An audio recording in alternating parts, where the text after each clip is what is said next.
Hi guys, আসসালামু আলাইকুম। So আজকের ভিডিওটা খুবই গুরুত্বপূর্ণ। যারা ফোন ব্যবহার করে থাকে তাদের জন্য কিন্তু অবশ্যই গুরুত্বপূর্ণ। কখনো কখনো মনে হয় যে আমাদেরকে কেউ লোকেশন ট্র্যাক করতেছে, বা যদি আমি কখনো গুগলে একটা জিনিস সার্চ দেই, ওইটা আবার ফেসবুকের নিউজ ফিডে দেখা যায়, বা ইউটিউবে দেখা যায়, নিউজ ফিডে দেখা যায়, যেখানে আপনি যান যে আপনার ফোনটা এরকম লোকেশন হচ্ছে নাকি, লোকেশন কেউ ট্র্যাক করতেছে নাকি। যেমন আপনি ফোনের সামনে কথা বলতেছেন যে আজকে ওইখানে যাব, আজকে ওইখানে যাব, দেখবেন বলে ওই জিনিসটা আপনার ফেসবুকে ওটা চলে আসতেছে। তো এটা আপনারা কিভাবে বুঝবেন যে আপনার ফোনে আসলে কেউ ট্যাগ করতেছে নাকি, যে লোকেশন এবং কিংবা ক্যামেরার মাধ্যমে কেউ আপনার তথ্য হাতিয়ে নিচ্ছে নাকি। তো আপনারা যদি এরকম মনে হয়ে থাকে, তাহলে আজকের ভিডিওটা কিন্তু আপনার জন্য খুবই গুরুত্বপূর্ণ, যে আপনি দেখতে পাবেন যে কেউ লোকেশন ট্র্যাক করছে কিনা, আর এবং এটার সমাধান করতে পারবেন। যদি লোকেশন ট্র্যাক করার কেউ চেষ্টা করে, সেটাও আপনি কিন্তু দেখতে পারবেন।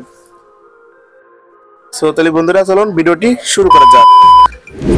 তো ফার্স্টে আপনি চলে আসবেন আপনার ফোনের যে সেটিং আছে, এই সেটিংয়ে চলে আসবেন।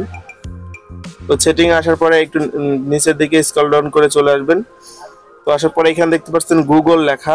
যদি আপনারা এখানে গুগল লেখা না দেখতে পান, তাহলে সার্চ বারে ক্লিক করবেন গুগল, তাহলে কিন্তু চলে আসবে।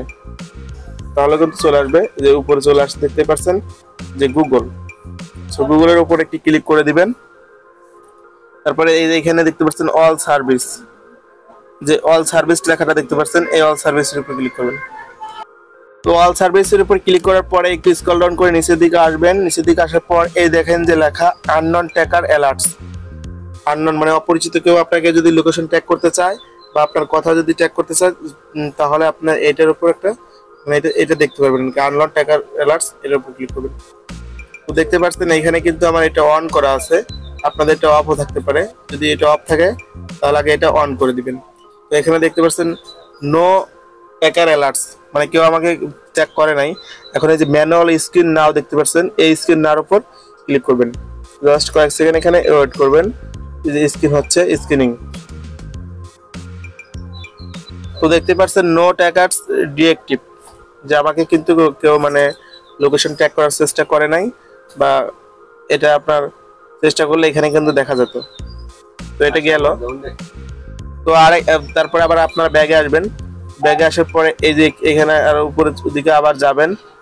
তো যাওয়ার পরে এই যে ইউজ অ্যান্ড ডায়াগনস্টিক দেখতে পাচ্ছেন, ইউজ অ্যান্ড ডায়াগনস্টিক, এটার উপর একটা ক্লিক করবেন। তো এটা আপনাদের যদি এটা অন থাকে, তাহলে এটা অবশ্যই অফ করে দিবেন। তার কারণ হচ্ছে, যখন আপনার গুগলে কোনো কিছু সার্চ করে থাকেন, দেখবেন বা আপনি যে ফেসবুকে কোনো কিছু সার্চ করেছেন, দেখবেন যে সেটা আপনার দেখবেন ইউটিউবে অ্যাডের মাধ্যমে চলে আসতেছে, বা এমনি যেখানে আপনি গুগলে যাবেন তারপরে সামনে চলে আসবে। যে এরকম থাকে, তাহলে আপনি যে ইউজ অ্যান্ড ডায়াগনস্টিক দেখতে পাচ্ছেন, ইউজ অ্যান্ড ডায়াগনস্টিক অবশ্যই এটা অফ করে দিবেন অন থেকে।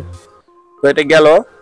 তো এখন আর একটা হচ্ছে যে আপনার যে এই যে এটা প্রাইভেসি ইউজিং শেয়ারিং ডাটা, মানে আপনি যদি কোনো অ্যাপসের সাথে ডাটা শেয়ার করতে চান, আপনার যে এমবি আছে, দেখবেন আমি একটা জিনিস দেখাই, উপরে টান দেয়, আবার দেখতে পাচ্ছেন এই মাসে প্রায় 11 তারিখের মধ্যে কিন্তু 35 এমবি ফুরিয়ে গেছে।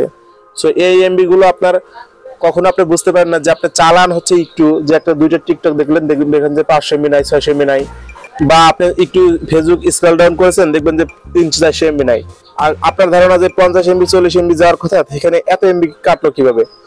তো এটা বন্ধ করার জন্য দেখতে পাচ্ছেন ইউজিং শেয়ারিং ডাটা, এটার উপর ক্লিক করবেন। তো এইখানে দেখেন বন্ধুরা অবস্থাটা কি। তো এখানে যেগুলো অন করা আছে, আপনারা জাস্ট এখান থেকে এগুলো অফ করে দিবেন। যখন মানে এটা অফ করে দিবেন, আর এখন বিষয়টা হচ্ছে যে যখন আপনি কোনো অ্যাপসে ঢুকবেন, পারমিশন চাবে যে আপনার এমবি কাটার জন্য, যদি আপনি অন টাইম দিয়ে দিবেন, মানে একবারের জন্য দিবেন, আপনার কাজটা হয়ে গেল, আর কখনো আপনার এটা অটো চালু থাকলো না।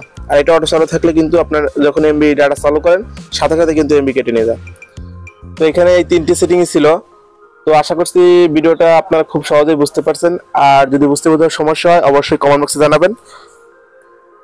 আর আমার চ্যানেল নতুন হলে অবশ্যই চ্যানেলটি সাবস্ক্রাইব করে দিবেন।